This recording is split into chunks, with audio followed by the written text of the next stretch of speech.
Dread. This is the first part of the trap production template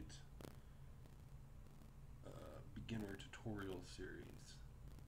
Now this is going to be real in-depth. I'm not going to cover everything you need to know about everything. I'm going to try to touch on most things, show you a couple examples of things to try, things to kind of get you started down a direction to making tracks and to all the different parts of production. I'm going to try to kind of touch on everything a little bit, expose you to it, so that way you'll have kind of got an idea of like what that is when people talk about it, and also you'll know kind of what to look up and highly encourage you to go look at other tutorials. Take everything you hear kind of with a grain of salt. Form your own sort of opinions and beliefs about things, but also keep an open mind. And just because somebody does one thing different or what you think is wrong doesn't mean that what they're saying isn't valid. Just keep that in mind. So this first video is just going to be a real quick breakdown of things to do when you're trying to start making music. Because one of the things I struggle with, and I've had various phases of what I've been doing with music, but one thing that always really challenged me was just trying to like get shit done. It's easy to sit down and like practice, or maybe come up with like a little riff on the guitar, or come up with a drum loop or something, or make a cool kick or a cool snare. But things get tougher when you're trying to put shit all together and actually like put together a song. And so I'm going to talk a little bit about just some things to consider as a new producer. And also, if you've been producing for a while, a lot of these things are good, and they really helped me go from, where a song, I could spend 100 hours on a song and not even finish it, to where now I'm finished with a song in sometimes 6 hours. So that was a huge thing for me, and that changed it from,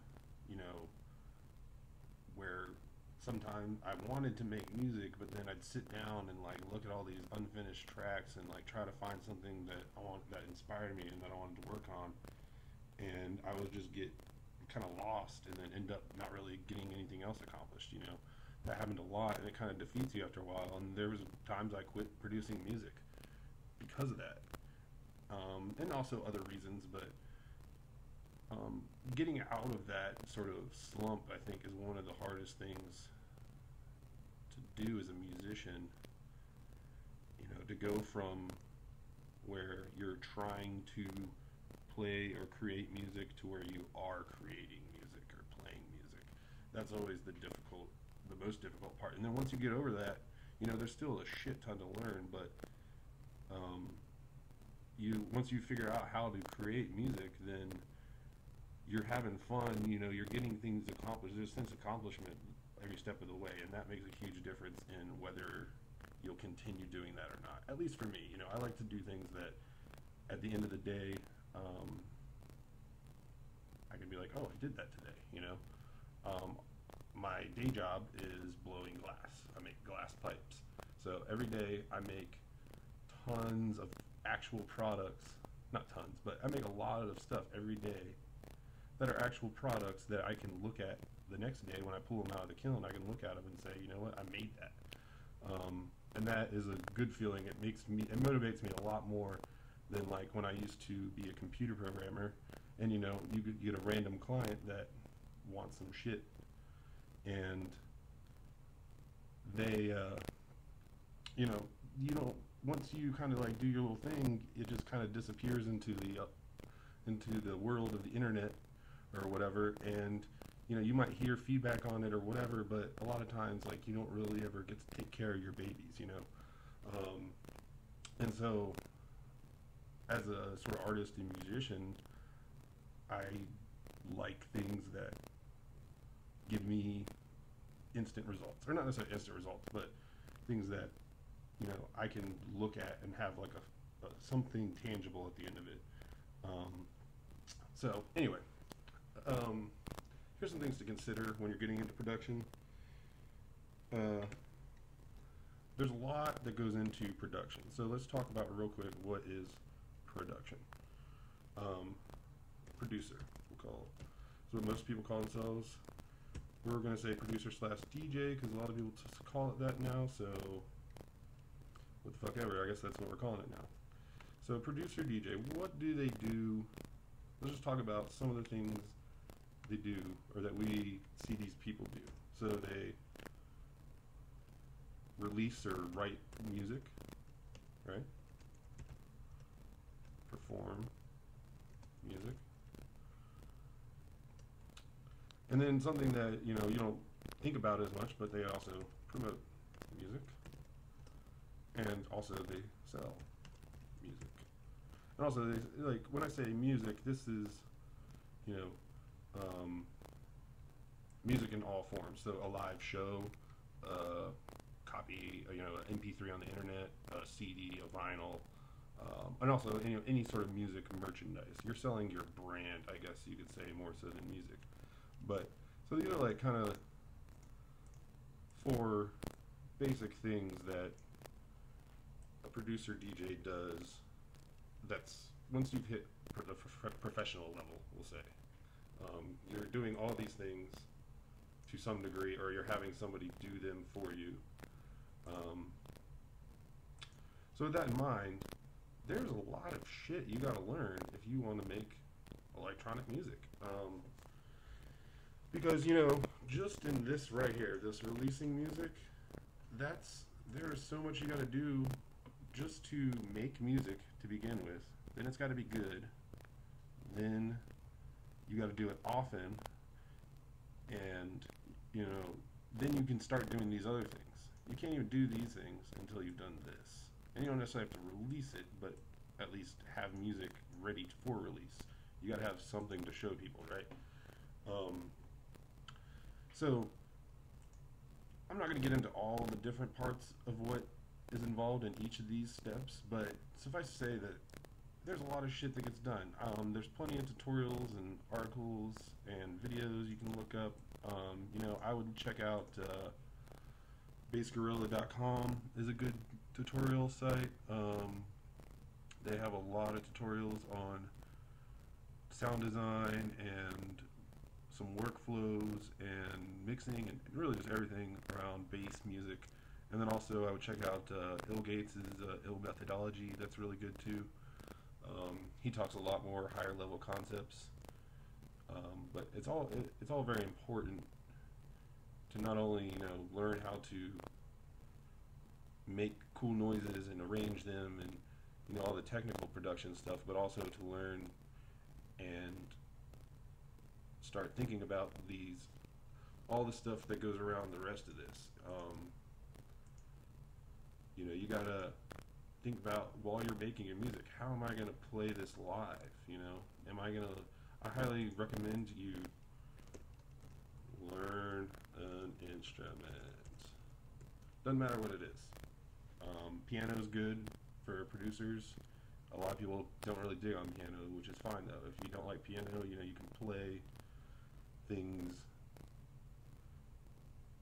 You can still input, you know, synth lines and stuff with another type of controller or something. Mainly learn any instrument. You don't even have to use that instrument in your music, but learn it, and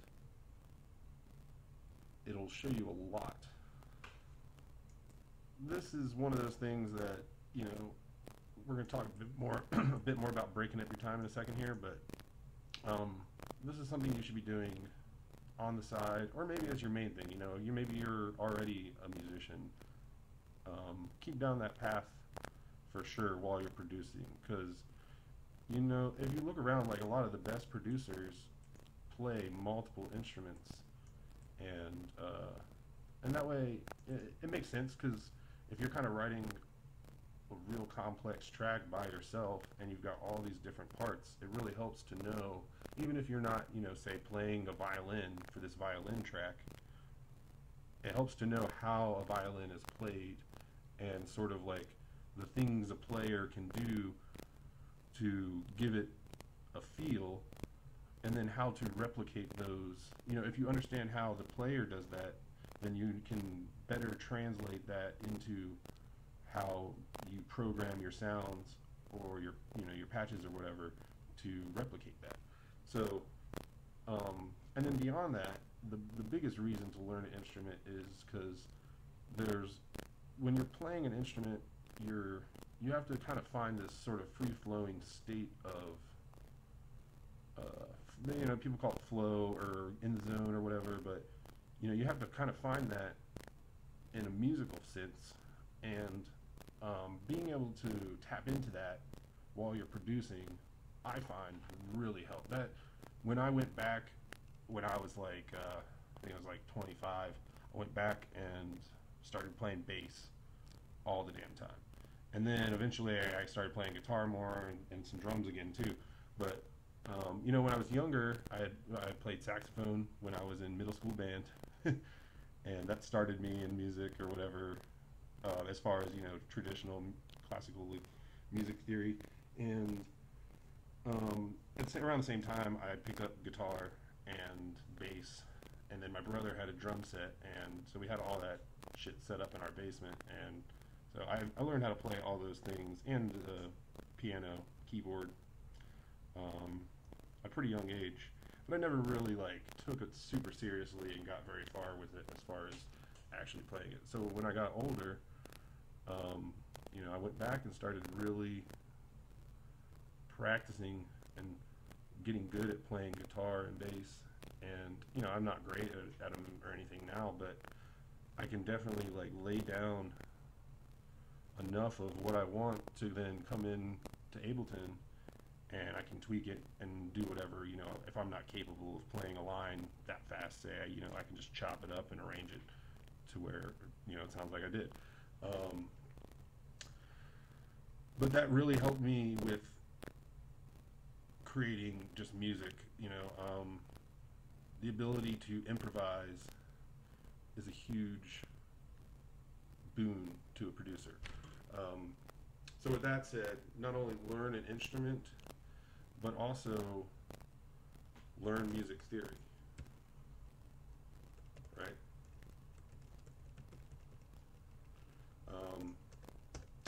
You don't have to be, you know, super whiz-bang genius at it, but at least learn enough that, you know, you understand. I would say learn what scales are, you know, first learn what notes are if you don't even know that. Learn what notes and scales are. Learn your intervals and your chords. At least enough to understand what they are and why they work the way they do, sort of. So that way you can then use these tools that I have in this template, and also pretty much every instrument that is melodic, that plays, you know, notes instead of like drums where it's like not really pitched unless you manually pitch it. Every instrument like that has like I forget what I was gonna say. Okay, yeah. Every instrument like that usually has like some kind of tricks. Like guitars, you know, there's ways to sort of learn patterns on the fretboard where you don't even need to know really what notes you're playing. You just know what patterns work when. There's a lot of stuff like that on many instruments, and learning little tricks like that is going to help you in the long run. When, you know, you've got, say, a bass line that you're like, man, this is a fucking awesome bass line, but I don't know what to put on top of it. Well, you know, if you have even just a small amount of music theory knowledge, you can go over that with a piano or whatever and start just playing different chords over top of it, or arpeggios, which is just broken up chords, and you'll come up with a lead, you know, or whatever other part you need. So yeah, learn music theory. There's plenty of tutorials on it. Just at least get the basics down to where you can start putting things together that sound all right. You know, you can kind of get by without any music theory knowledge, but you know, I compare it to like moving to a foreign country. If you move to a foreign country and don't know the language at all and never bother trying to learn it, you're probably not going to have as much fun. You're probably not going to really do as much there as you might have done had you bothered to actually learn the language before you went there. Or even while you're there, you know, spend the time and learn the language.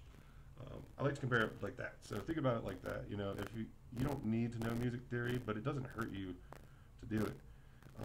And so with that, that's going to kind of lead into my next section here, which is about time management. And I'm going to go over this kind of real quick, but you want to break down your time that you're working on music. First off, if you really want to be serious about this, you got to spend a lot of time on it, straight up. You need to be spending as much time as possible on working on music.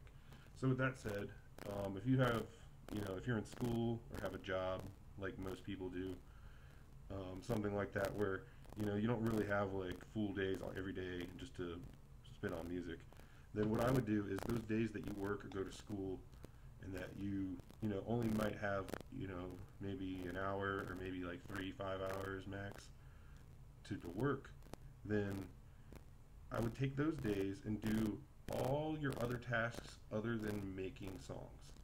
And as you get further, this will make more sense if you don't get what a lot of this stuff is, but these are things like sound design. Sorry, that capital pissing me off. All right, sound design, learning, tutorials, etc. Promotion, you know, Facebook, Twitter, etc. You know, also if you're an artist, you know, and like to do your own album art or whatever, you know, all your art / media, things like this video I'm doing right now, you know, like really today is my day to write a song, but I figured I'd just take all day and do all this production template stuff for you guys, and I'll work on a song tomorrow. So this is just a couple things, right? So these are your work days, right? The days you work or have school.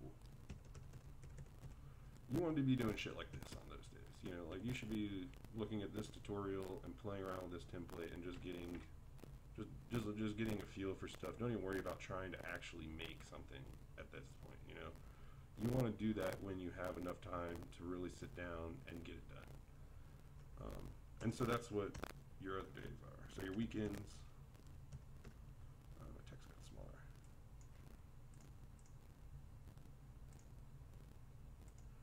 So weekends, you want to be doing things like making a song, mixing a song, mastering a song.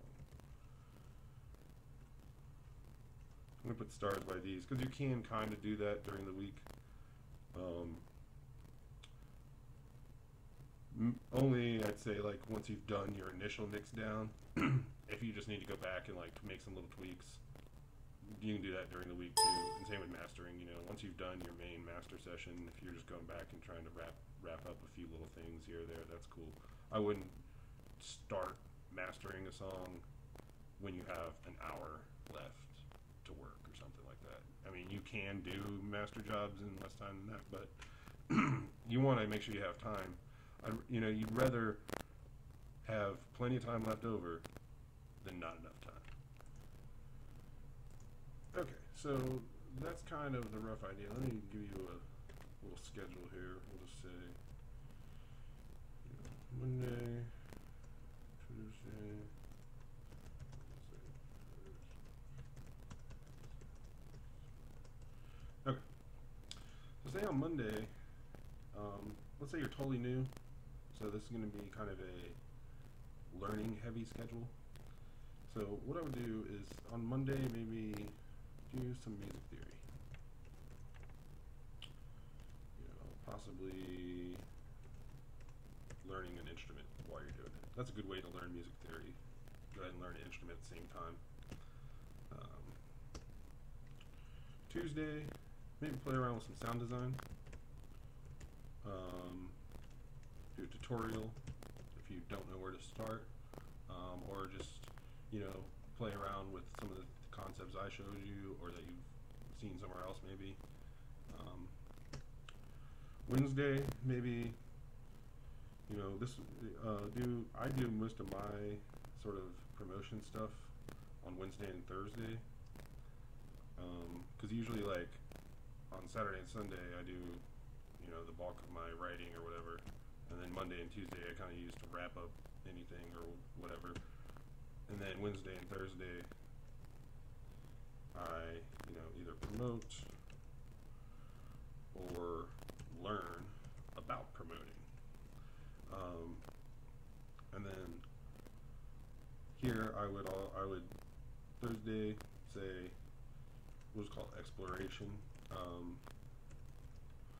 Learn this. I would, you know, there's a lot of exercises you can do to, you know, like, one good one is take a reference track, and you take a track you like, and just listen to it over and over, and then either write down or even just thinking about it, but it really helps if you write it down or type it out or something, but maybe write out the arrangement or write out things about that song that stand out to you, like, oh, this bass, you know, here, or the way he used, you know, hi-hats over here, or whatever.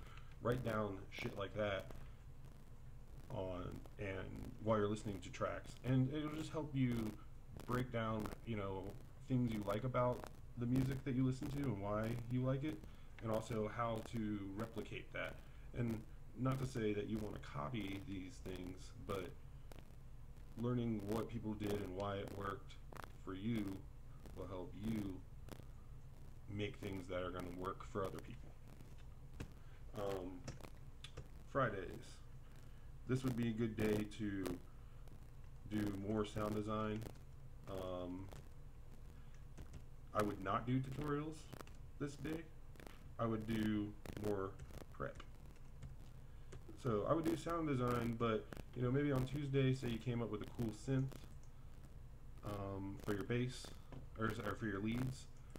Then on Friday, I would maybe make a bass to go with it, or a chord progression and some strings to go with it, or both, you know, as much as you can do. But the idea being that when you get to Saturday, and assuming you have all day Saturday, if not, then you can kind of swap Saturday and Sunday here, but Saturday is write a song. Sunday, finish or write another song. And this is assuming, you know, if you work 9 to 5, Monday through Friday, and then have Saturday and Sunday off and don't really have much else to do. Now, obviously, you know, you don't get to do music every day that you want to, whenever you want to. You know, shit's gonna come up. So, you know, sometimes you might have to skip a day. But the main thing to get out of this, that I hope you learn from this, is that, you know, you try to break down what you're doing into different things, and you'll feel a lot better about it. Because, you know, if you just sit down and say, I'm gonna make music every day, and that's all your schedule looks like is make music, you're gonna have problems with direction, most likely. You know, you're gonna probably learn a lot, but you're gonna be real scattered in your knowledge, and it's not gonna be getting you results, and you're gonna get frustrated with it, most likely. So to avoid that, up front, go ahead and start, you know, breaking things down into smaller pieces. You know, so like music theory, pick an instrument, any instrument. You know, if you don't have an instrument to play on, if you just have your keyboard, then start learning how the piano, you can use the keyboard, you know, in Ableton as like a controller, and start, you know, learning just kind of how the piano works with that. Or there's like online piano things. I think musictheory.com is a site. You know, whatever instrument you're playing, there's probably real good tutorials on music theory for that instrument, and I would start with that and then start looking into it more as you get a grasp of it as to how to relate it to your production and not just your instrument. But so, you know, if you just like learn a scale on Monday, then that's cool. Now you know that skill, you know, and next time you play, you can keep practicing that, you know. Same thing with sound design, you know, if you make a cool patch, save that shit in your library as an Ableton instrument, not as a VST. I mean, save the VST preset too, if it's a, you know, a plugin, but also just drop the whole rack or whatever into your Ableton library. That way you can pull that thing right back out and give it a good name. Give it, you know, name it at least something descriptive. You know, I like to do a lot of like onomatopoeia naming. You know, if the bass goes blah, then that's what I'll name it, is blah bass or whatever. But just that way, you have instruments and samples and stuff organized by like the sound and the feel they give, not just like bass 1, bass 2, bass 3. Because then when you go back to look through those, it's a lot more difficult to find something you like. But you know, if you make one patch every week, pretty soon, you know, in a year, you're gonna have 52 patches you've made. That's enough that you know, assuming you kind of did some variety with them, you should be able to make an entire album out of just samples or patches you've made, you know. So yeah, break it down. Same thing, like when you're promoting, do things one step at a time. Just, you know, start learning about what you need to do to promote your music, and then slowly start implementing that bit by bit until you've got everything you needed and it's all just kind of going for you. With the exploration, you know, I would just start doing different tasks, you know. This would also be a good day to like play your instrument and just play it, you know, just improvise and have fun with it. Or maybe, you know, play along and learn a new song that, you know, like a cover song or something. Whatever. You know, again with the sound design and prep, you know, assuming, like I said, you're making a patch every Tuesday and every Friday, you're making more patches or more samples, you know, you should pretty quickly build up a sample library that's going to have your own kind of touch to it. So just do it bit by bit. Make that one kick, make that one snare, you know, and don't look at it like that. Don't sit down and be like, I want to write a song every day, because you're not. So if you sit down and say, I'm going to make a kick, then you make that kick, and you're like, shit, I'm done making the kick. What's next? Let me make another kick. Let me make a snare, whatever. You know, and whereas if you're trying to make a song and all you do is make a kick, you're going to feel kind of crappy about it, right? So if you've done that all during the week, then on Saturday, Sunday, bam, bust out songs. So, you know, and this, like I said, a lot of this might go kind of over your head if you're totally new, but you'll come back to this and, you know, come back and watch this video after you've played around for a bit, and hopefully you'll understand it more then. And actually, if you keep these things in mind as you're going into it, and then as you start, you know, being like, okay, I know what music theory is now, and I've been learning about it, I'm going to start, you know, doing that on Mondays, or whatever, you know.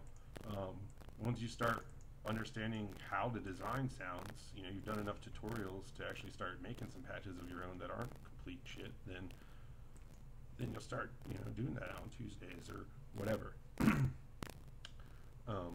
So yeah, if this goes over your head, just keep going. The videos are going to get a lot more interesting after this. I just wanted to get a lot of this out of the way because I think this will help a lot of you, if not at least some of you. So that said, I'm going to go ahead and get right into the tutorial in the next video.